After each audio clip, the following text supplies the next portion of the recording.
السلام علیکم ورحمۃ اللہ وبرکاتہ۔ بسم اللہ الرحمن الرحیم۔ میرے عزیز طلباء، تفسیر کے آج کے سبق میں ہم وَإِذْ قَتَلْتُمْ نَفْسًا فَادَّارَأْتُمْ فِيهَا سے پڑھنے لگے ہیں۔ توجہ کیجیے۔ اعوذ باللہ من الشیطان الرجیم، بسم اللہ الرحمن الرحیم۔ وَإِذْ قَتَلْتُمْ، اور جب تم نے قتل کیا نفساً ایک آدمی کو، فَادَّارَأْتُمْ فِيهَا، پھر تم جھگڑنے لگے اس میں، وَاللَّهُ مُخْرِجٌ مَّا كُنتُمْ، اور اللہ ظاہر کرنے والا ہے جو تم تھے تک تمونہ چھپاتے۔ فَقُلْنَا، پھر ہم نے کہا، فَقُلْنَا اضْرِبُوهُ بِبَعْضِهَا، کہ اسے مارو، اس کا ٹکڑا۔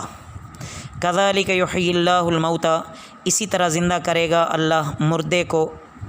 وَيُرِيكُمْ آيَاتِهِ، اور تمہیں دکھاتا ہے اپنے نشان، لَعَلَّكُمْ تَعْقِلُونَ، تاکہ تم غور کرو۔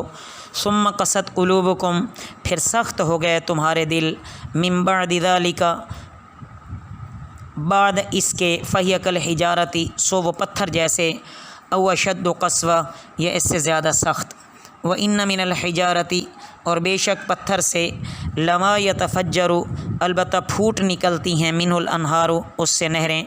وَإِنَّ مِنْهَا، اور بے شک اس سے، لَمَا يَشَّقَّقُ، البتہ جو پھٹ جاتے ہیں، فَيَخْرُجُ مِنْهُ الْمَاءُ، تو نکلتا ہے اس سے پانی۔ وَإِنَّ مِنْهَا، اور بے شک اس سے، لَمَا يَهْبِطُ، البتہ گرتا ہے، من خشیت اللہ، اللہ کے ڈر سے۔ وَمَا اللَّهُ بِغَافِلٍ عَمَّا تَعْمَلُونَ، اور نہیں ہے اللہ بے خبر اس سے جو تم کرتے ہو۔ میرے عزیز طلباء، اللہ تعالیٰ نے یہ حکم دیا تھا کہ اس کو ذبح کرو اور اس سے گوشت کا ایک ٹکڑا لو۔ اس گوشت کا ٹکڑا لاش پر رکھو، وہ رکھا گیا تو مقتول نے زندہ ہو کر اپنے بھتیجے کا نام بتا دیا، اور اس طرح جس بات کو وہ چھپانا چاہتے تھے ظاہر ہو گئی۔ مقتول قاتل کا نام بتا کر پھر گر پڑا اور مر گیا۔ اس پر قاتل کو یعنی مقتول کے بھتیجے کو پکڑا گیا اور قصاص لیا گیا، اور میراث سے بھی محروم رکھا گیا، اور اسی وقت سے یہ حکم ہو گیا کہ قاتل ہمیشہ میراث سے محروم رہے گا، اگرچہ قاتل مقتول کا باپ یا بیٹا ہی کیوں نہ ہو۔ اس کے بعد مزید فرمایا اللہ رب العزت کی طرف سے کہ بنی اسرائیل کو یاد کر لینا چاہیے تھا کہ اللہ رب العزت نے بنی اسرائیل پر کتنے انعامات فرمائے، لیکن انہوں نے اللہ کی حدود کو توڑا، پیغمبروں کی مخالفت کی، اور سخت بھی ایسے کہ پتھر کی طرح، بلکہ پتھر سے بھی زیادہ سخت۔ حتیٰ کہ بعض تو پتھر بھی ایسے ہوتے ہیں کہ وہ شک ہو جاتے ہیں اور ان سے پانی بہتا ہے۔ بعض ایسے بھی ہیں جو اللہ کے خوف سے اوپر سے نیچے لڑھک آتے ہیں، گویا ہیبت الہی سے لرز کر سجدے میں گرتے ہیں، لیکن ان کے دلوں پر کسی قسم کا اثر ہی نہیں ہوتا۔ ہاں، ایک حدیث میں حضرت انس رضی اللہ تعالیٰ عنہ سے روایت ہے کہ 4 چیزیں بدبختی کی نشانی ہیں۔ ایک، اللہ کے خوف سے آنکھوں سے آنسو نہ آنا، دوسرا دل کا سخت ہو جانا، تیسرا امیدوں کا بڑھ جانا، چوتھا حرص، طمع اور لالچ کا پیدا ہو جانا۔ ہم بھی اپنے دل میں غور کریں کہ کہیں یہ چیزیں ہمارے دلوں میں بھی تقویت تو نہیں پکڑ رہی۔ افتطمعون، کیا پھر تم توقع رکھتے ہو، ان یؤمنوا لکم، کہ مان لیں گے تمہارے لیے، وقد کان فریق منہم، اور تھا ایک فریق ان سے، یسمعون کلام اللہ، وہ سنتے ہیں اللہ کا کلام، ثم یحرفونہ، پھر وہ بدل ڈالتے ہیں اس کو، من بعد ما عقلوہ، بعد اس کے جو انہوں نے سمجھ لیا، وہم یعلمون، اور وہ جانتے ہیں، وَإِذَا لَقُوا الَّذِينَ آمَنُوا، اور جب وہ ملتے ہیں جو لوگ ایمان لائے، قالوا، وہ کہتے ہیں، آمنا، ہم ایمان لائے، وَإِذَا خَلَا، اور جب اکیلے ہوتے ہیں، بعضهم الی بعض، ان کے بعض کے پاس، قالوا اتحدثونہم، کہتے ہیں کیا بتاتے ہو انہیں، بما فتح اللہ علیکم، جو ظاہر کیا اللہ نے تم پر، لیحاجوکم تاکہ وہ حجت لائیں تم پر، بھی عند ربکم اس کے ذریعے تمہارے رب کے سامنے، افلا تعقلون کیا تم سمجھتے نہیں ہو، اولا یعلمون کیا وہ نہیں جانتے، ان اللہ یعلم کہ اللہ جانتا ہے، ما یسرون وما یعلنون جو وہ چھپاتے ہیں اور جو وہ ظاہر کرتے ہیں۔ یہاں یہ بیان فرمایا جا رہا ہے کہ اے مسلمانوں، کیا یہ سارے قصے سن کر اب بھی تم توقع رکھتے ہو کہ یہ یہودی تمہارے کہنے سے ایمان لے آئیں گے؟ ان کی دل کی سختی اور خباثت اس حد تک پہنچ چکی ہے کہ ان سے ایمان اور اسلام کی توقع بیکار ہے۔ ان کے مختلف یہودیوں کے گروہ تھے، جیسے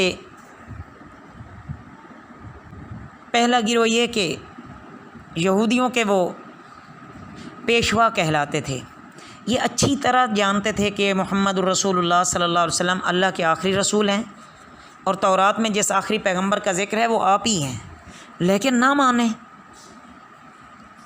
بلکہ مزید انہوں نے تحریف کر دی کتابوں میں۔ دوسرا گروہ کہ بعض یہودی مسلمانوں کی خبریں اور حالات معلوم کرنے کے لیے منافق بن جاتے تھے، بظاہر مسلمان اندر سے کافر، جب یہ مسلمانوں سے ملتے تو کہتے ہم آپ کے ساتھ ہیں، اور جب اپنے یہودیوں کے پاس جاتے تو کہتے ہم تو وہاں ویسے مذاق کرنے جاتے ہیں اور ٹھٹھا کرنے جاتے ہیں، ہم تو در حقیقت آپ لوگوں کے ساتھ ہیں۔ اس کے بعد اللہ رب العزت نے ان منافقین اور ان ظالم گروہوں کے بارے میں فرمایا کہ کیا یہ سمجھتے ہیں کہ منافقین نے اگر اپنا کفر مسلمانوں سے چھپا لیا تو کیا ہوا؟ کیا اللہ سے بھی یہ چھپا لیں گے؟ ایسا ہرگز نہیں ہو سکتا۔ اللہ سے کیا چیز چھپائیں گے؟ اللہ سے یہ کچھ نہیں چھپا سکتے۔ ان میں اب کیا گروہ ہو گئے؟ ایک تو جو ان کے پیشوا تھے، اور دوسرا گروہ یہودیوں کا منافقین۔ جی آگے دیکھیں، وَمِنْهُمْ أُمِّيُّونَ لَا يَعْلَمُونَ الْكِتَابَ اور ان میں سے ان پڑھ وہ نہیں جانتے کتاب کو سوائے الا امانی یا سوائے خواہشات کے، وَإِنْهُمْ إِلَّا يَظُنُّونَ اور نہیں وہ مگر گمان سے کام لیتے ہیں، فَوَيْلٌ لِّلَّذِينَ سو خرابی ہے ان لوگوں کے لیے جو یکتبون الکتاب جو لکھتے ہیں کتاب کو بِأَیْدِیہِم اپنے ہاتھوں سے، ثم یقولون پھر وہ کہتے ہیں ھذا من عند اللہ یہ اللہ کے پاس سے ہے، لیشتروا بہ تاکہ وہ حاصل کریں اس سے، ثمنا قلیلا قیمت تھوڑی سی، فویل لہم سو خرابی ہے ان کے لیے، مما کتبت ایدیہم اس سے جو لکھا ان کے ہاتھوں نے، وویل لہم مما یکسبون اور خرابی ہے ان کے لیے اس سے جو وہ کماتے ہیں۔ یہ یہودیوں کا تیسرا گروہ ہے کہ ان پڑھ عوام، کبھی کہتے یہ بے وقوف کہ جنت ہمارے باپ دادا کی میراث ہے، ہمارے سوا اس میں کوئی نہیں جائے گا، کبھی کہتے کہ ہمارے بڑے ہمیں بخشوا دیں گے، سنی سنائی باتوں پر ایسے جھوٹی امیدیں یہ باندھتے اور اپنی عاقبت بھی خراب کرتے رہے۔ چوتھا گروہ خائن علماء کا ہے، فویل للذین سے جو شروع ہو رہا ہے نا، یہ خائن علماء ہیں۔ علماء یہود اپنی عوام کی رضا کے واسطے غلط مسائل بتاتے تھے۔ آج بھی ذرا مشاہدہ تو کریں نا کہ امت مسلمہ کا کیا حال ہوا پڑا ہے۔ علماء سو ایسے تو نہیں بیان فرمایا گیا کہ جو اپنے پیٹ کی خاطر ایسے ہی ان پڑھ لوگ اپنے آپ کو پتہ نہیں کیا سے کیا سمجھتے ہیں، اور بیچارے سادہ لوہ لوگوں کو اپنے چنگل میں پھنسا کر کہتے ہیں کہ ہم بڑے کوئی اللہ والے ہیں، یہ ہے وہ ہے، لوگوں کو ظاہری نقشے دکھا کر ان کو ایسا بنا دیتے ہیں کہ ان کو نہ حق کا پتہ چلتا ہے نہ جھوٹ کا پتہ چلتا ہے۔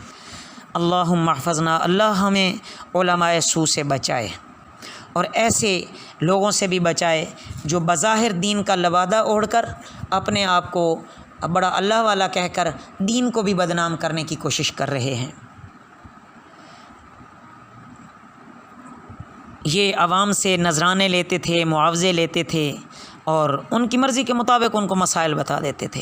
اللہ رب العزت ہماری حفاظت فرمائیں اور ہمیں دین حق کی صحیح تعلیم عطا فرمائیں۔ وما علینا الا البلاغ المبین۔